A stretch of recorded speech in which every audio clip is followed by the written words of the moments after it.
सही समय पे सही व्यक्ति को सही जगह लेकर आना ताकि वो सही काम सही तरीके से कर सके, उसको स्टाफिंग कहते हैं। पर लोगों को लेके कैसे आते हैं, आज इस बारे में बात करने वाले हैं। So hi guys, welcome back to another video of economics and tips. चलिए शुरू करते हैं रिक्रूटमेंट की कहानी।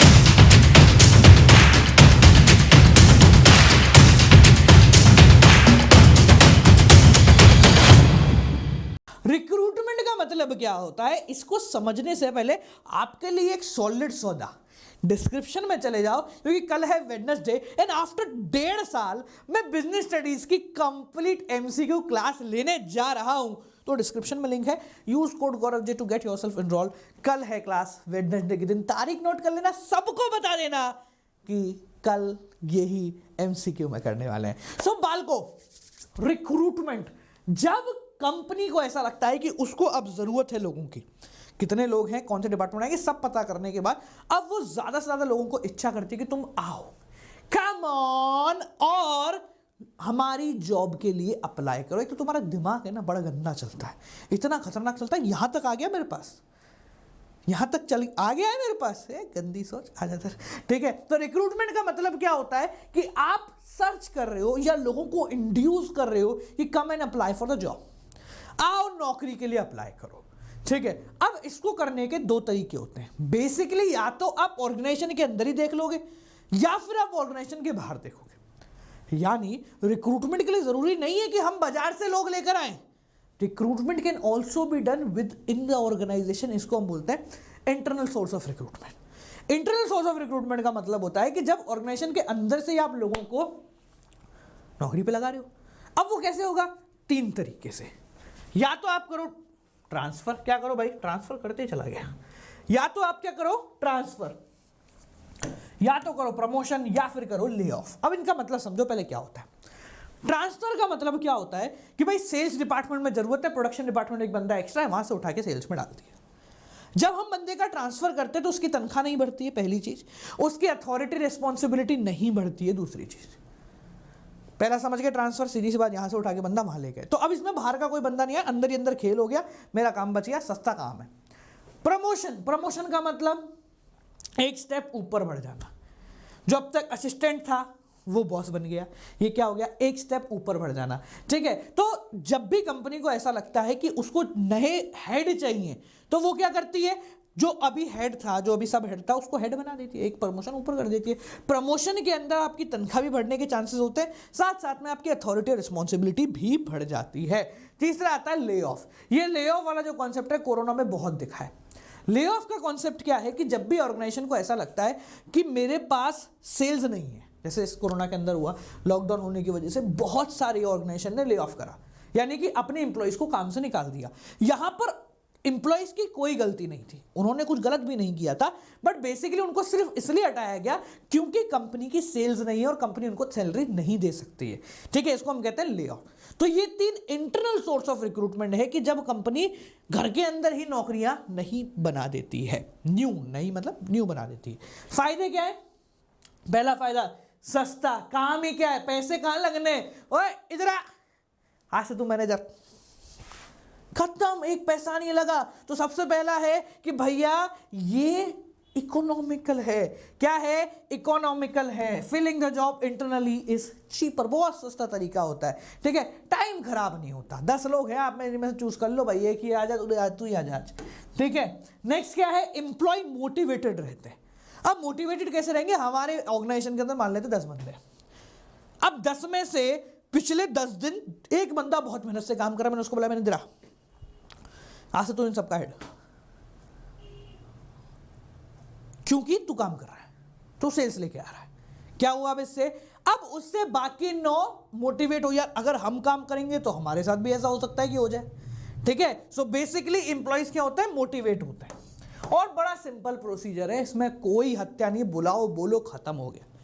पर देख भाई, हर सिक्के के 2 पहलू, एक हेड एक टेल, हर डेबिट के लिए एक क्रेडिट और हर पुरुष के लिए एक महिला।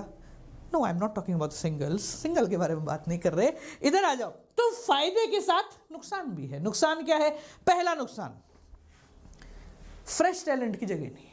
अब तुम्हारे पास 10 ही आदमी, वो कहावत तुमने सुनी, अंधों में काड़ा राजा, वो काड़ा राजा बनने लायक नहीं था, क्योंकि बाकी सब अंधे थे, इसलिए काड़े को हमने क्या बना दिया, राजा बना दिया। इसका मतलब स्कोप जो है ना वो बहुत कम है, बहुत कम स्कोप है। मतलब 8-10 में से ही हमें जबरदस्ती चूज करना पड़ता है। कोई अगर दीन का नहीं भी हो तो भी चूज करना पड़ेगा, कोई ऑप्शन नहीं है हमारे पास, ठीक है। एम्प्लॉय थोड़े आलस में आ जाते हैं। आलस में क्यों आ जाते हैं? मैं मैनेजर बन गया हूं, ठीक है ना, हट जाए ऐसे, चल। ये क्या हो गया, आदमी आलस में आ गया, थोड़ा लेथार्जिक हो गया। अरे भाई तेरा भाई मैनेजर बन गया, आपको काम थोड़ा करना जिंदगी में, कर लिया अपन ने लोअर लेवल पे सारे काम, क्योंकि वो पुराना है तो वो ऑर्गेनाइजेशन के सारे लूप होल जानता होगा, लूप होल जानता हो, थोड़ा सा आराम करेगा, मजे में आ जाएगा। The spirit of competition hampers the employees. अब समझना यहां पर एक प्रॉब्लम भी आ सकती है। अब जैसे अभी मैंने बोला भाई 10 में से एक व्यक्ति को उठा लिया, बाकी 9 के मन में ईर्ष्या जाग जाएगी। हो सकता है किसकी कोई सेटिंग चल रही हो, ये वही है ना, हाँ तभी मैं सोचूं पिछले 10 दिन से ये सर को कॉफी क्यों दे रहा सुबह सुबह ले जाके, क्या हो गया। अब बेसिकली हो सकता है उसकी परफॉर्मेंस की वजह से दिया हो उसको प्रमोशन, बट बाकी सभी इंप्लॉयज होंगे ना थोड़े से हमें मिलना चाहिए था। और अगर आप ट्रांसफर कर रहे हो तो अगर ज़्यादा जल्दी ट्रांसफर करोगे तो नुकसान ये रहता है बेसिकली कि आपके एम्प्लॉयज़ की परफॉर्मेंस नहीं आ पाती।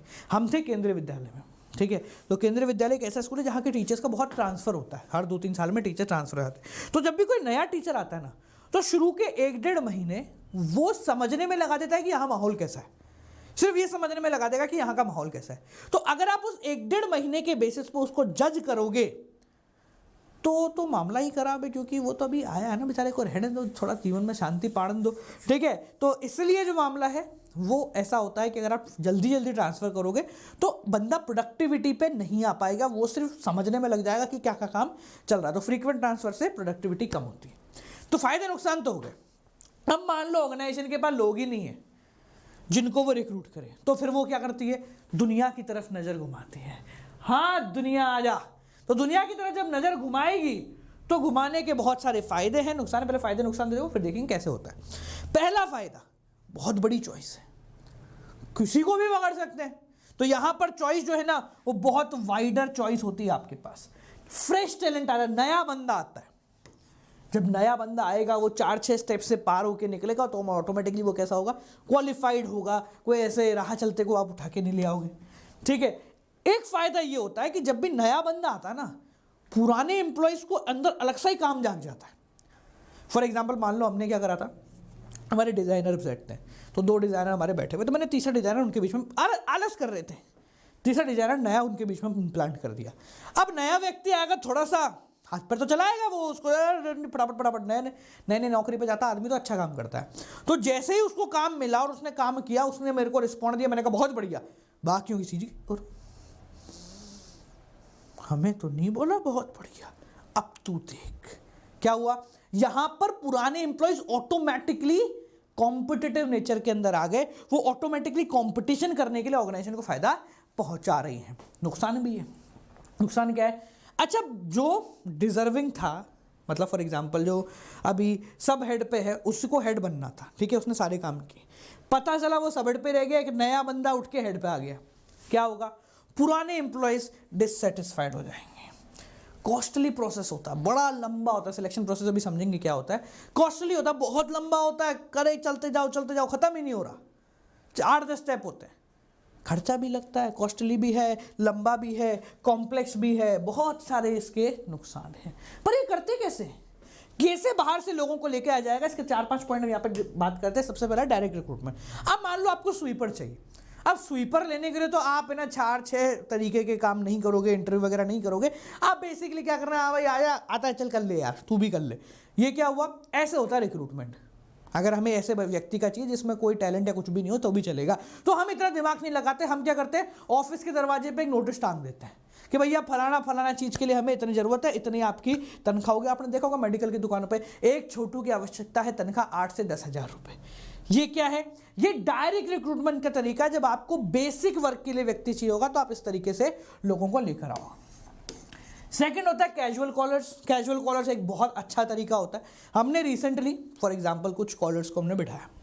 कैजुअल कॉलर का मतलब समझ रहा हो, जान समझना, कॉलर मिक्स मत हो। मान लो डिजाइनर को बिठाया, ठीक है, अब मुझे लगा कि डिजाइनिंग डिपार्टमेंट में 2-3 बंदे और आने चाहिए, ठीक है सर। तो मैंने मैंने दो काम करे। एक तरीका तो था कि मैं अखबार में एडवर्टाइजमेंट दूं, दूसरा तरीका ये था कि जब पिछली बार मैंने रिक्रूटमेंट किया था ना, तो मेरे पास 50 डिजाइनर आए थे, जिनमें से मैंने 2 को सिलेक्ट किया था। अब बाकी 48 के फॉर्म मेरे पास ऑलरेडी पड़े हुए हैं, तो मैं क्या करूंगा, नया एडवर्टाइजमेंट करने से अच्छा है वो 48 उनमें से जो व्यक्ति आखिरी स्टेज पे फेल हुआ था, ठीक है ना, आखिरी स्टेज तक आया था, उसको फोन, हाँ भाई तू फ्री है, तू ही आ जा नौकरी पे। ये होता है कैजुअल कॉलर्स, कि जब आप उन लोगों को बुला रहे हो जो पुराने रिजेक्टेड फॉर्म्स थे, आपने उनको बुला लिया, उसको कहते हैं कैजुअल कॉलर्स। एडवर्टाइजमेंट सब जानते हैं, सब जानते हैं क्या होता है, ठीक है। कौन, एम्प्लॉयमेंट एक्सचेंज। अब भैया ऐसी, जब हमने ना अभी रिसेंटली क्या करा, हमें कुछ कॉलर्स की आवश्यकता थी, 1.5 साल पुरानी बात है, तो जो टेलीकॉलिंग करते हैं ना उनकी आवश्यकता है, 1.5-2 साल पुरानी बात है। तब उस पर्टिकुलर समय मैंने एक इश्तिहार दिया, कि मैंने छोटा सा इश्तिहार दिया, मैंने कहा भाई चलो, बहुत सारे लोग आए, उन लोगों के बीच एक फ़ोन आया मेरे पास, टीम ने फ़ोन उठाया, बोले ये ऐसा ऐसा व्यक्ति कौन है, तो टीम ने बताया सर ये है, तो बोले एक बार बात कराइए हमारी। मेरे पास फ़ोन आया, मैंने कहा हाँ जी सर बताएं, सर आपने एडवर्टाइजमेंट दिया है, मैंने कहा बिल्कुल दिया है। बोले सर हम नौकरी देते हैं, मैंने कहा वो काम तो मैं भी कर रहा हूँ ना, तभी तो मैंने लिया। बोला आप समझे नहीं, मैं कहता हूँ हम आपको नौकरी के लिए आदमी देते हैं। मैंने कहा ये कौन सा, मैंने कहा ऐसी वैसी नौकरी नहीं है मेरी। बोले नहीं नहीं, हम हर प्रकार की नौकरी के लिए व्यक्ति प्रोवाइड कराते हैं। हमने क्या कर रखा है, हम एक एम्प्लॉयमेंट एक्सचेंज है, हमने लोगों के फॉर्म्स ले रखे और उनको कैटेगराइज कर रखा है। हम क्या करते हैं, अखबार में जो भी एडवर्टाइजमेंट आता है उसके हिसाब से अपने बंदों को वहाँ पर भेजते हैं। मैं कहा ये अच्छा है। बोले ट्रेनिंग व्रेनिंग हमने सब कुछ करा रखी है उन लोगों की, बिल्कुल परफेक्ट बंदा आपको मिलेगा, सैलरी इतनी लेगा पर, और अगर ये एक्सेप्ट हो जाता है तो पहले महीने की सैलरी आप हमें ट्रांसफर करेंगे, उसके बाद ये बंदा आपका। मैं कहता है good scope in your business, ठीक है। तो ये क्या होता है, एम्प्लॉयमेंट एक्सचेंज की, जब एक व्यक्ति, कॉमन व्यक्ति, ठीक है, इसमें naukri.com और monster.com का एक एग्जाम्पल हो सकता है। अगर आप वेब पे चले जाए ऑनलाइन, तो ऑफलाइन प्लेटफॉर्म के अंदर एम्प्लॉयमेंट एक्सचेंज काम करते हैं, वो फॉर्म लेके रखते हैं रिज्यूमे सबका, और जैसे जहां भी नौकरी आती है उनको बांटते फिरते कमीशन बेस पे। आखिरी होता है कैंपस रिक्रूटमेंट या लेबर कॉन्ट्रैक्टर। लेबर कॉन्ट्रैक्टर तो आप सभी समझते हैं, ठीक है ना, जो ठेकेदार होता है वो आपका लेबर कॉन्ट्रैक्टर हो गया, ठीक है।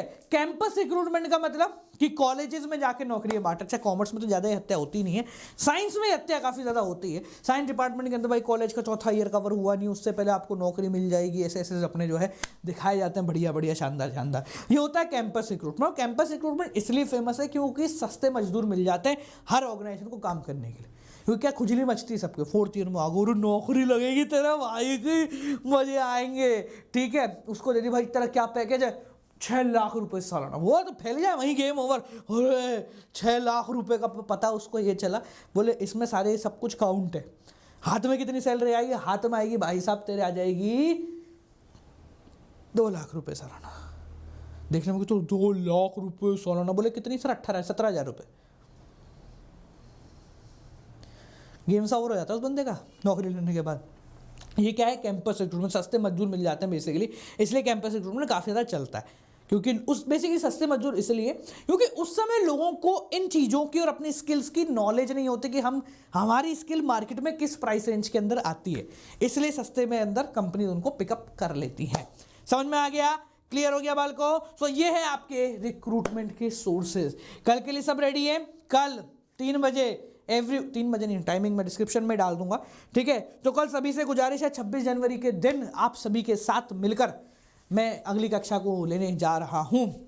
डिस्क्रिप्शन में लिंक है, रिक्रूटमेंट सिलेक्शन वाले कॉन्सेप्ट को आगे बढ़ेंगे। Till then guys keep on watching, good night, bye bye, नमस्कार।